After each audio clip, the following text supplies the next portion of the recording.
Okay.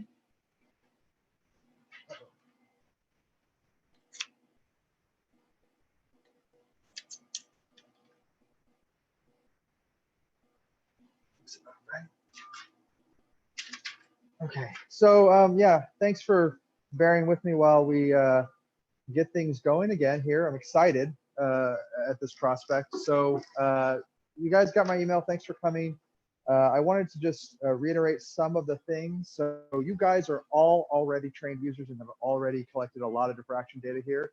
And that's basically going to be the first kind of wave of people I'm going to try my best to support. So I'll say on the outside, trying to still follow the university guidance here on instrumentation, core facilities, and training. I'm going to do my best to support you remotely, and there may be some times when we'll have some short interactions.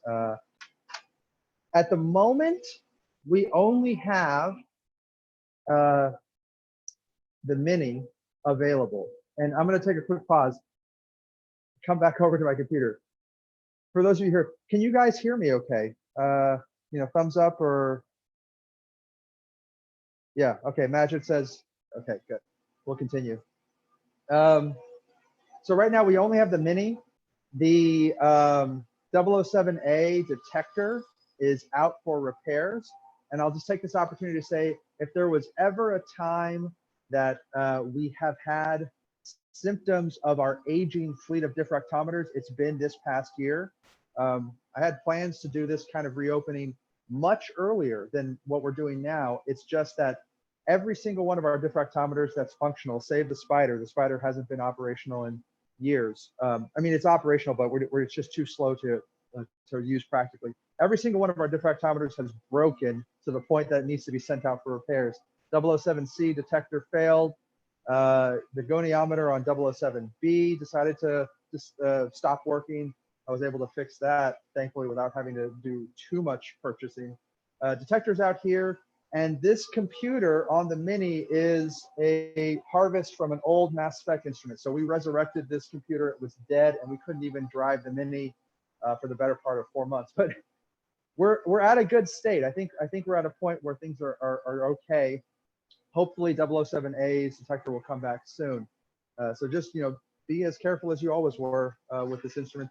Everything was a 2008 purchase. Hopefully we'll be getting some traction for new equipment sometime soon. The current thing we've always been doing, like where you guys email me and I'll put you on the list, and that may get you on 007A, B, or C. I'm just going to fold the mini into that list, and that will allow us to kind of do some trafficking where one person will be in the space at a time. I think that'll be ideal. There was a sign up list for the mini where you would be self-notifying the next person on the list, and it was kind of self-run. Right now, if you need the mini, email me. I'll put you on that Google Doc we've been using, and then when you're on deck, I'll let you know and say, hey, you're up. You can be using the mini or 007A. And because of, and I said this in the email, if we're getting a very, very long list, I may ask you to just submit things as we have been doing this past year for 007B or C, and I'll get you on data that way. That being said, yeah, so the table is not going away. There's still plenty of departmental users who have never been trained and don't collect their own data. So that's still available to you as well. I'm not saying that you have to run your own samples. If it's better for you and however you're operating the lab, you can continue to submit as you have been.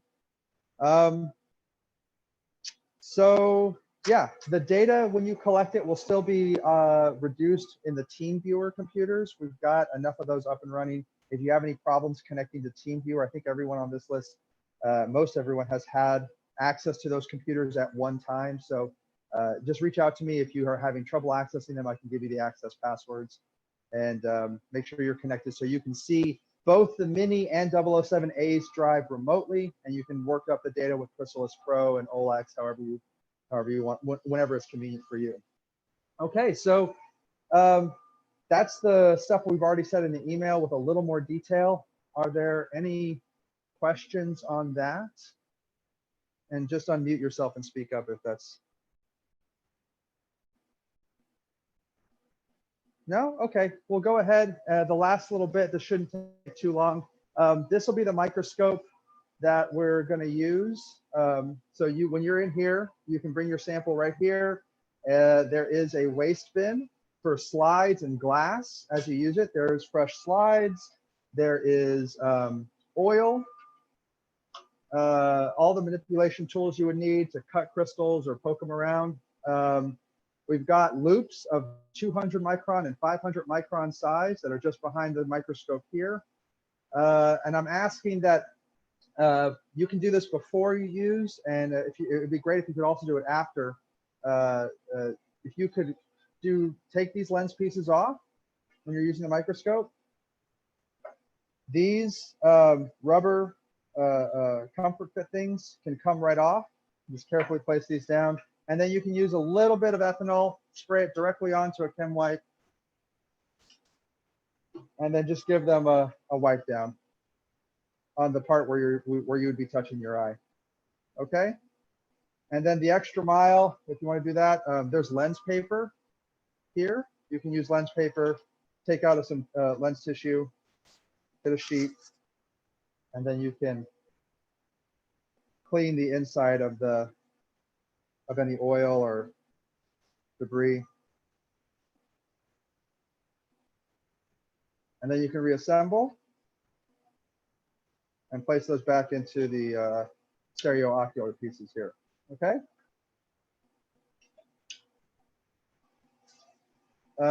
Any questions on the microscope cleaning protocol? Okay. The mini is the same as it's always been. There's only one additional thing I'd want to communicate to you guys. So first, a reminder to open this system, you're going to hit the door open button. You're going to hear the tone alarm. You're going to grip this gray piece. I like to grip it with my thumb into the indentation and then put your fingers on the edge, pull back, and then you'll have access to the cabinet. You're still going to grab a loop. You'll go, oh, and let me just, it's a little dark.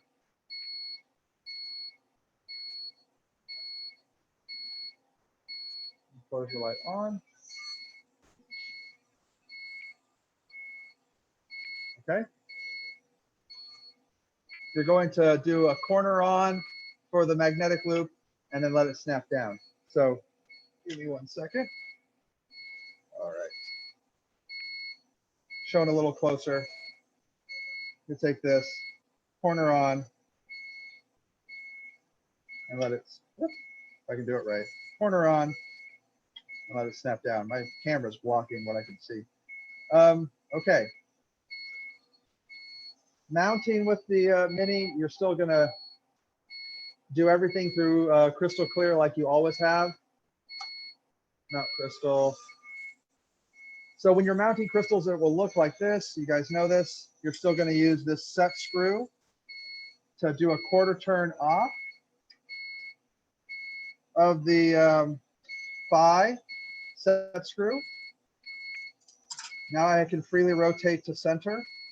The big change is I've got is this goniometer head is getting a little loose.